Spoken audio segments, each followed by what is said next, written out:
My name is Daphne Sterling. I'm 36 years old, and until recently, I believed in stability the way some people believe in fate. Not blindly, not emotionally, but deliberately. I work as a financial analyst for a logistics firm in Chicago. My life runs on structure. I wake up at 5:45 most mornings, gym before work, coffee at exactly 7:10, office by 8 o'clock unless it's quarter end. I like numbers because they behave. Effort goes in, results come out. Predictable, reliable. I built my life the same way. That included my relationship. Lucas Hale is 34. We'd been together for 8 years. Not married, but everything else looked the part. Shared mortgage, shared savings, a condo downtown with floor-to-ceiling windows, and a view we once stood in front of, talking about the future like it was something already decided. On paper, we were stable. From the outside, we made sense. Lucas was different from me in ways I used to appreciate. He was expressive, social, the kind of man who could walk into a room and immediately become the center of it. People liked him, women especially. At first, I told myself it was harmless, confidence, charm. But over time, it became something else. He liked being admired. He didn't just accept attention. He invited it, encouraged it in subtle ways. A hand lingering too long on someone's shoulder. A joke that crossed a line just enough to make someone blush. I noticed. I always noticed. We argued about it a few times over the years. Nothing explosive, just quiet disagreements where he'd call me too rigid, and I'd call him unnecessarily provocative. Neither of us ever pushed it far enough to break anything. Not then. There was also Vanessa Cole, his ex. She never fully disappeared, not in a dramatic way, just present enough. Mutual friends, occasional events, lingering eye contact that lasted half a second too long. Lucas always said there was nothing there anymore. I never had proof otherwise. So I let it go. Our 8th anniversary fell on a Saturday that spring. Lucas insisted we host something instead of going out. He said it would feel more meaningful to celebrate with the people who had witnessed our journey. His phrasing, not mine. We invited around 20 people, close friends, a few of his co-workers, Ethan Brooks, his best friend since college, and, unexpectedly, Vanessa. I handled catering and drinks. Lucas handled decor and the guest list. Typical division of labor. By 8 p.m., the condo was full, music playing, wine flowing, people laughing in clusters that shifted as the night moved forward. From the outside, it probably looked perfect. Around 9:30, Lucas tapped a fork against his glass. The sound cut through the room, sharp, deliberate. Conversation slowed, then stopped. I turned toward him, expecting something simple, a thank you, a toast, something safe. He smiled, and something about it felt off. I've been thinking a lot about us lately, he said, lifting his glass slightly. For a brief second, I felt relief, like this was the part where he'd soften, where he'd say something about commitment, about the years we'd built. Then he continued, I love you, Daphne, but I don't think monogamy is realistic long term. The words didn't land all at once. They settled slowly, like something sinking through water. The room shifted. A few people laughed, uncertain, testing whether this was a joke. Lucas didn't laugh. I think we should consider an open relationship, he added. Not later, not privately. Here, in front of everyone. I stood there holding my glass, aware of every pair of eyes that wasn't looking at me directly, but was still watching. Someone near the kitchen stopped mid-bite. A woman from Lucas's office let out a high-pitched laugh that didn't belong in the moment. Lucas kept talking. He said he wanted freedom, that he didn't want to feel limited by expectations, that honesty mattered more than tradition. And then he said it.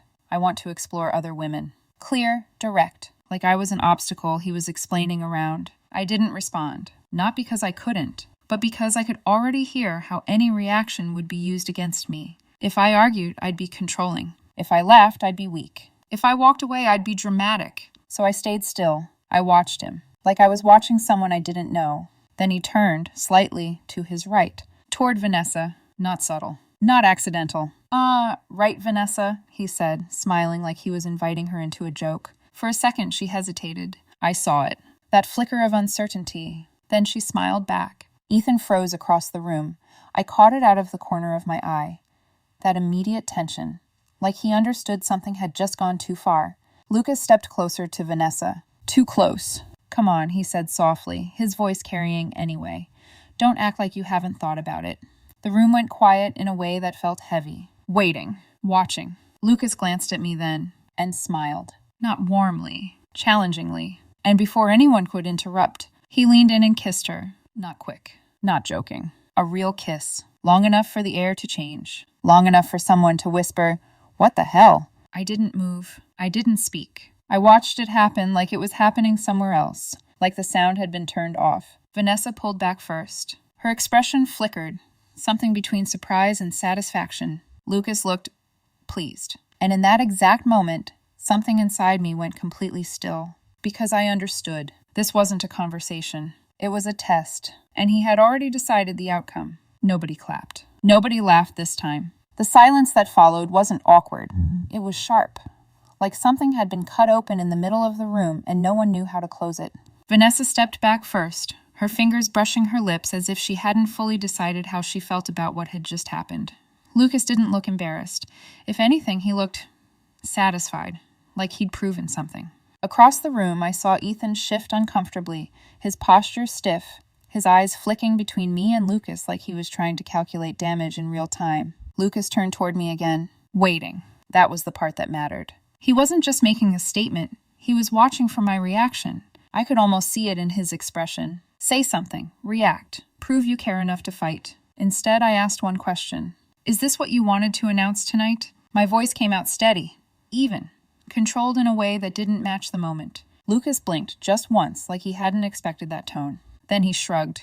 I thought we were evolved enough to handle honesty. That word, evolved, hung in the air like an accusation. I nodded once. Then I turned away from him. Not dramatically, not fast, just deliberately. I walked into the kitchen, set my glass down, picked up a fresh one, filled it with water. My hands didn't shake. My breathing stayed even. Behind me, I could feel the room unraveling. Conversations starting in low whispers. Chairs shifting. People deciding, silently, whether they wanted to be part of whatever this was becoming. I stepped back into the living room, and I smiled. Not because I felt anything close to okay, but because I understood something very clearly now. Control doesn't always look like force. Sometimes it looks like calm. Thank you all for coming tonight, I said, my voice carrying just enough. We really appreciate it. A few heads turned toward me, confused. I kept going. It's been a meaningful 8 years. That part landed differently. People started moving almost immediately after that.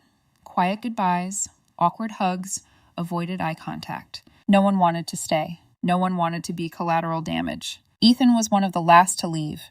He caught me near the door, his expression tight, unsettled. Daphne, he said quietly, I swear to you, I didn't know he was going to do that. I know, I replied, and I meant it. There had been panic in his face, not anticipation.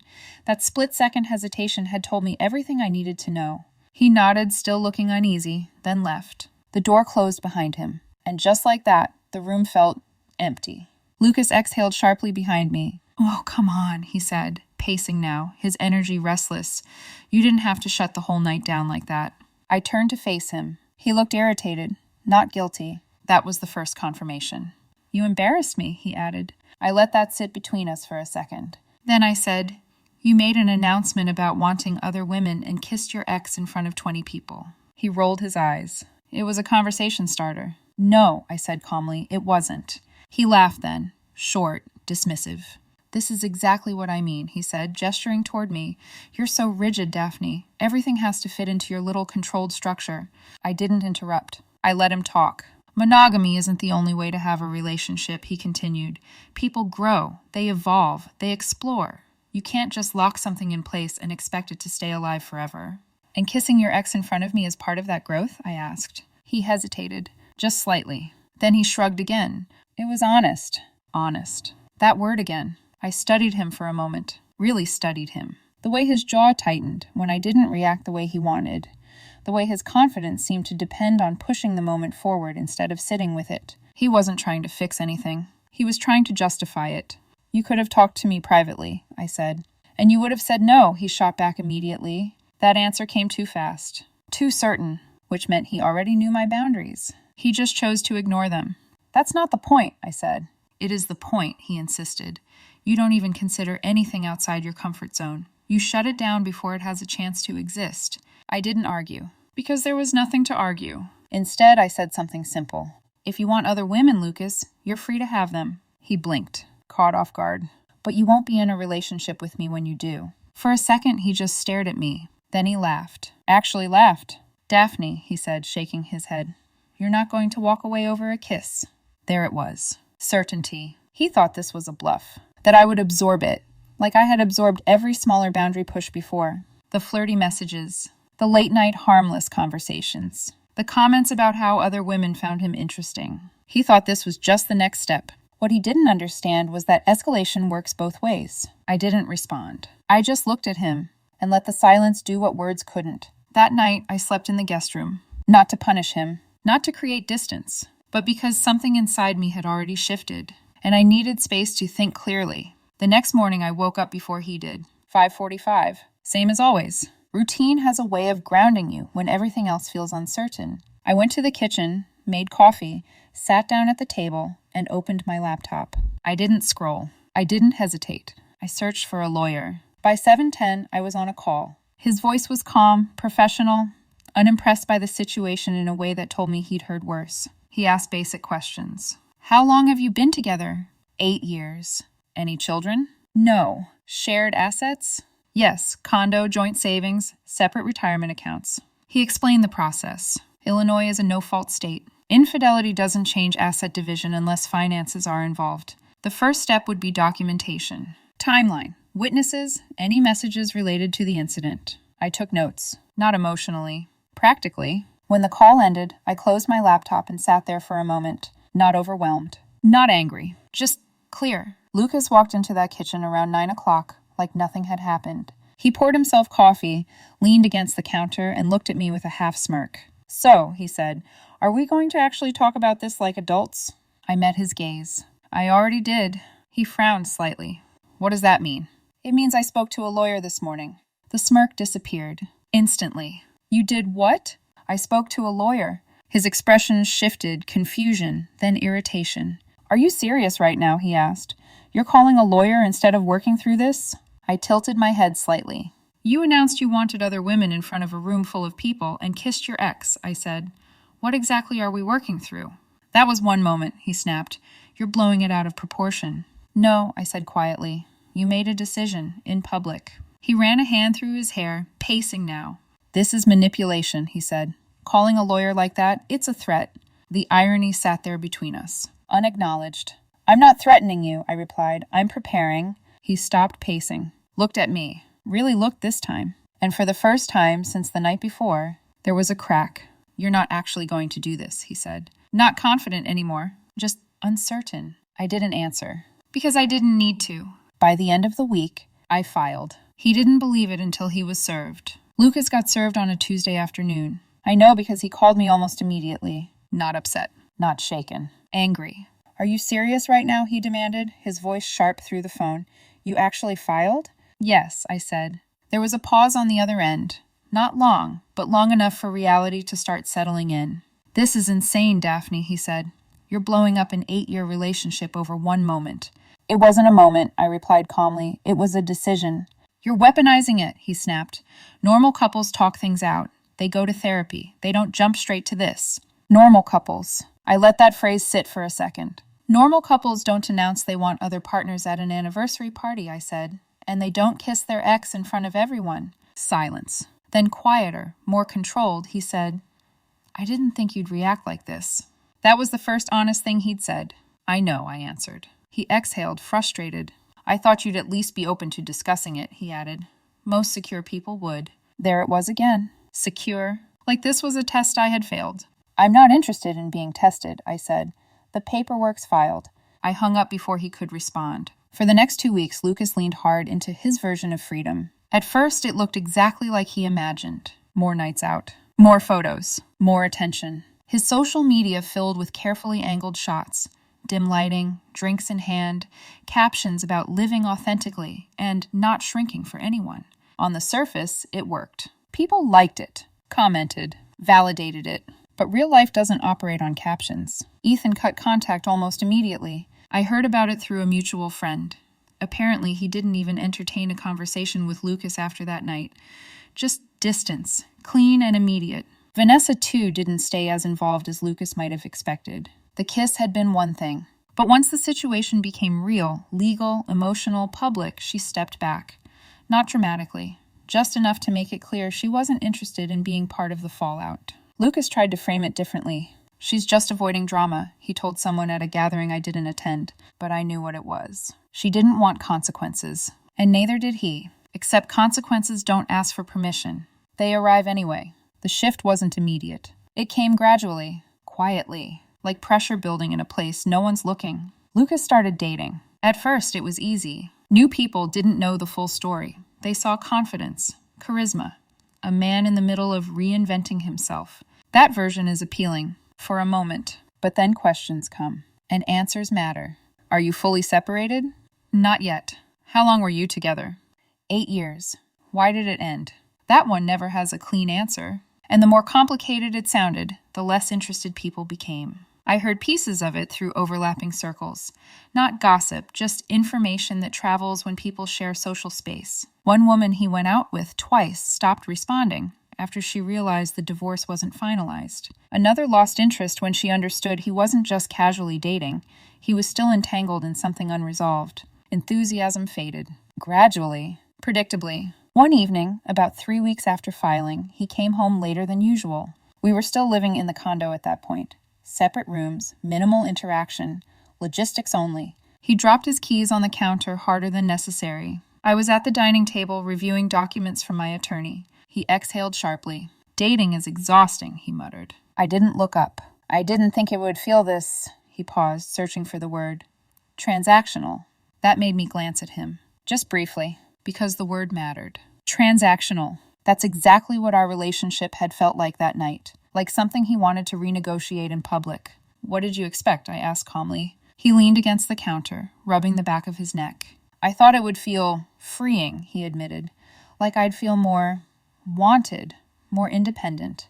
And, I asked? He let out a short laugh. I feel judged, he said, or disposable. I didn't respond, because there was nothing to add. That realization wasn't mine to guide. It was his to sit with. Meanwhile, I moved forward. I met with my attorney twice that week. We outlined everything clearly. No kids made it simple. The condo would be sold. Proceeds split. Retirement accounts untouched unless necessary. Efficiency. That was my priority. Lucas, on the other hand, kept trying to circle back. You're really not going to reconsider? He asked one night.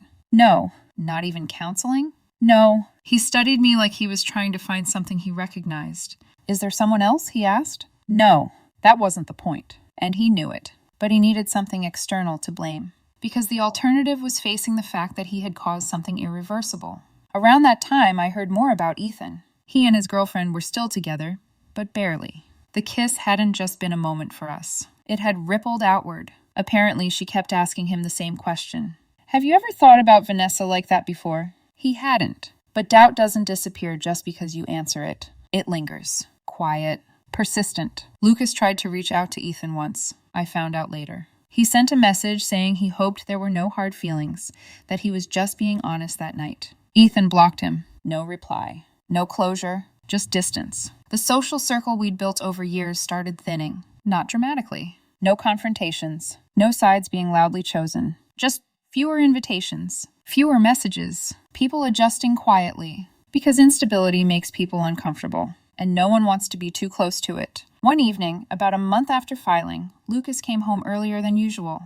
He looked tired. Not physically. Something else. He stood in the doorway for a moment, like he wasn't sure whether to come in or turn around. Then he said, I didn't think it would feel like this. I didn't ask what he meant, because I already knew. Freedom sounds different than it feels, especially when it's not anchored to anything. A week later, the condo went under contract. We agreed on a clean split. No delays. No dragging it out. I wasn't interested in turning it into a war. Lucas asked me again that night, quietly this time. Are you really done? I looked at him, not with anger, not with sadness, just clarity. Yes, I said. And for the first time, he didn't argue. The closing date came faster than either of us expected. Thursday afternoon. Neutral office. Beige walls. Fluorescent lighting that made everything feel flat, almost unreal. 2 chairs on opposite sides of a long desk, like we were strangers finalizing a transaction instead of ending something that had once felt permanent. 8 years reduced to paperwork. Sign here, initial there. No raised voices, no emotional outbursts. Just process. Lucas was quiet the entire time. Not defensive, not dismissive, just subdued in a way I hadn't seen before. He followed instructions, signed where he was told, didn't argue the numbers. We had already agreed on everything weeks earlier. Efficiency had replaced emotion. When the last document was signed, the representative smiled politely and said, "Congratulations." The word felt misplaced. Outside in the parking lot, the air was cooler than I expected. Lucas stood next to his car, keys in hand, not moving. "So," he said after the moment, "this is really it?" "Yes." He nodded slowly, like he was trying to catch up to something that had already happened. "Where are you going to stay?" he asked. "I found a rental about 15 minutes north." He looked at me, surprised. "You already figured that out?" "I like to plan ahead," I said. A faint, almost reflexive smile touched his lips at that. Familiar, brief, gone just as quickly. "I'm staying with a coworker for now," he said, "just until I figure things out." I nodded. Then he asked the question I knew had been building. "Do you feel good about this?" I considered it, not carefully, just honestly. "I feel clear." That answer landed harder than anything else I could have said. His jaw tightened slightly. "Clear," he repeated, like it wasn't the answer he wanted, but couldn't argue with. We stood there for another second. Then I turned and walked to my car. No dramatic goodbye, no final glance. Just movement forward. The first few weeks after the closing were quiet. Not heavy, not empty, just neutral. I moved into the rental the following week. 1 bedroom, minimal furniture, nothing shared, nothing that carried history. It felt unfamiliar at first. Then it felt peaceful. Meanwhile, Lucas's life didn't stabilize the way he expected. The dating scene that had seemed so promising early on started shifting. One woman he'd been seeing stopped responding after she realized the divorce had only just finalized. Another lost interest when it became clear he wasn't as emotionally detached as he presented himself. Short cycles, fast starts, abrupt endings. The excitement he'd chased began to look repetitive, predictable in a different way. His living situation didn't hold either. The coworker he'd moved in with, someone he barely knew beyond surface-level familiarity, grew tired of it within 2 months. Too many late nights. Too many calls that ended in frustration. Too many conversations that circled back to the same topic. Me. He didn't say it directly, but I heard about it indirectly through overlapping circles. "He talks about you a lot. Not angrily. Not bitterly. Just persistently. As if trying to make sense of something that didn't resolve." Eventually, the coworker asked him to move out. Politely. But firmly. Another shift. Another adjustment. Another piece of instability he hadn't anticipated. Around 3 months after filing, the divorce was officially finalized. No courtroom. No spectacle. Just paperwork processed and stamped. That night, Lucas texted me. "I didn't think you'd actually leave." I stared at the message longer than I expected. Not because I didn't know what to say, but because I understood what he was really admitting. He hadn't believed I had a limit. That everything he'd done before, every boundary pushed, every line blurred, had reinforced that belief. I typed 1 sentence. "You said you wanted other women. I believed you." He replied almost immediately. The message was long. Too long. He said he thought I would fight harder. That I would push back. That I would prove I didn't want to lose him. He said the whole point of that night was to spark something. To shake us out of routine. To make me react. To make me feel. I read it once. Then again. And what stood out wasn't regret. It was expectation. He had engineered a moment, assuming I would respond in a way that reassured him. That I would compete. Argue. Chase. I typed slowly. "I'm not interested in being tested. Take care of yourself." I didn't wait for a reply. I blocked his number. No final argument. No extended conversation. Just an ending. After that, it got quiet again. But this time it felt different. Not like something had been taken away. Like something unnecessary had been removed. A few mutual friends reached out individually. Not to gossip. Just to check in. I kept it simple. We wanted different things. That was enough. I didn't need to explain beyond that. Ethan called me once, about 2 weeks after everything finalized. His voice sounded tired. He and his girlfriend had broken up. Not immediately. Not dramatically. But eventually. The doubt never went away, he said. She kept asking if I ever saw Vanessa that way, even before that night. "And did you?" I asked. "No," he said quickly. But it didn't matter. Once the idea was there. He didn't finish the sentence. He didn't need to. Some damage doesn't need explanation. It just exists. We didn't talk long after that.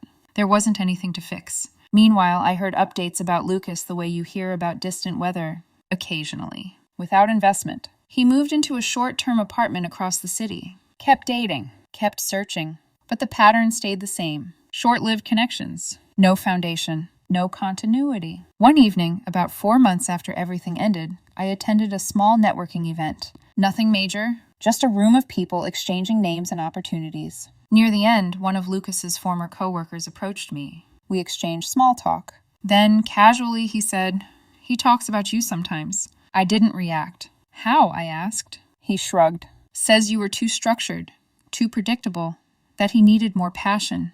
That sounded familiar. Then he added, almost as an afterthought, "But he also says you were the most stable thing in his life." That part didn't surprise me. Stability only feels boring when you assume it's permanent. I nodded politely, didn't respond, because there was nothing to defend, nothing to explain. The truth didn't need reinforcement. It had already played out, and from everything I could see, he was still learning it. About 6 months after the anniversary party, I heard something I hadn't expected. Lucas had started softening the story. Not publicly, not in a way that could be traced back directly, but through mutual friends. Quiet conversations, half-finished sentences. He was saying maybe we had rushed things, that maybe we should have tried therapy, that maybe the announcement hadn't come out the way he intended.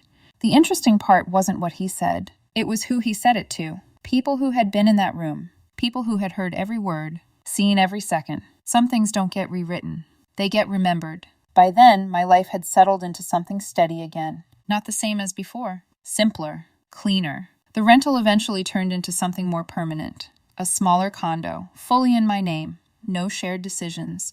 No compromises that felt like negotiations. Just mine. I kept my routines. Work, gym, quiet evenings. I started dating again, slowly, deliberately, not chasing intensity, not looking for someone to fill space, just paying attention. The first thing I noticed wasn't chemistry. It was respect. The way someone speaks to you when others are listening. The way boundaries are handled without turning into debates. The absence of performance. That mattered more than anything else. Lucas, from what I heard, was still chasing something different. Different women, different circles, same pattern. Big beginnings, short endings. Freedom, it turns out, requires discipline to maintain.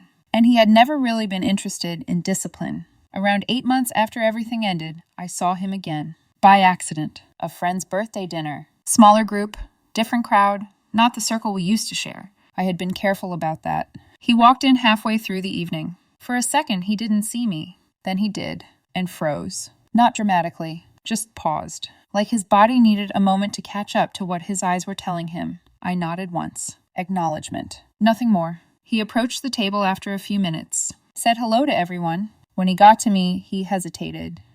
Daphne. Lucas. Simple. Controlled. He asked how I'd been. Good. Busy. I asked the same. He gave a vague answer. Something about new opportunities.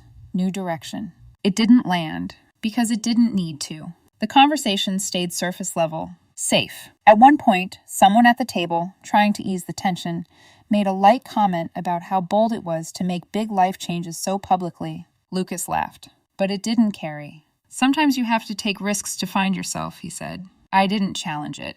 But I didn't validate it either. Because from where I stood, it hadn't been a risk. It had been a gamble, and he had assumed the outcome was guaranteed. Later in the evening, he approached me again, quieter this time. Can we talk for a second? He asked. I nodded. We stepped a little away from the table. Not far. Just enough to create space. I've been doing a lot of thinking, he said. I'm glad, I replied. He exhaled slowly. Do you ever miss us? I considered the question, carefully. I miss who I thought we were, I said. That landed. I saw it in his face. A small shift. Like something settling into place. He looked down for a second, then back at me. I thought you'd always be there, he admitted. There it was. Not an apology. Not even regret for what he did. Just surprised that permanence wasn't permanent. I studied him for a moment. Then I said something simple. You don't test the foundation you're standing on unless you're ready for it to crack. He didn't argue. Didn't deflect. For the first time, he had no counterpoint. We stood there for a second longer. Then I nodded slightly and walked back to the table.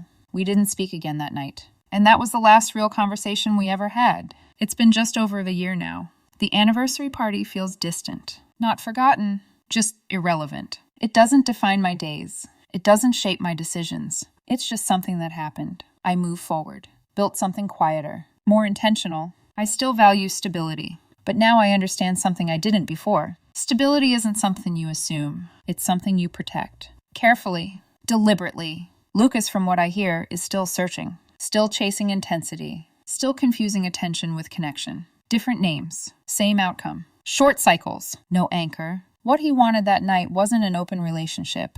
It was leverage. He wanted to feel desired by other women and still have me there, proving my devotion by staying, by fighting, by competing. What he got instead was silence. Then paperwork.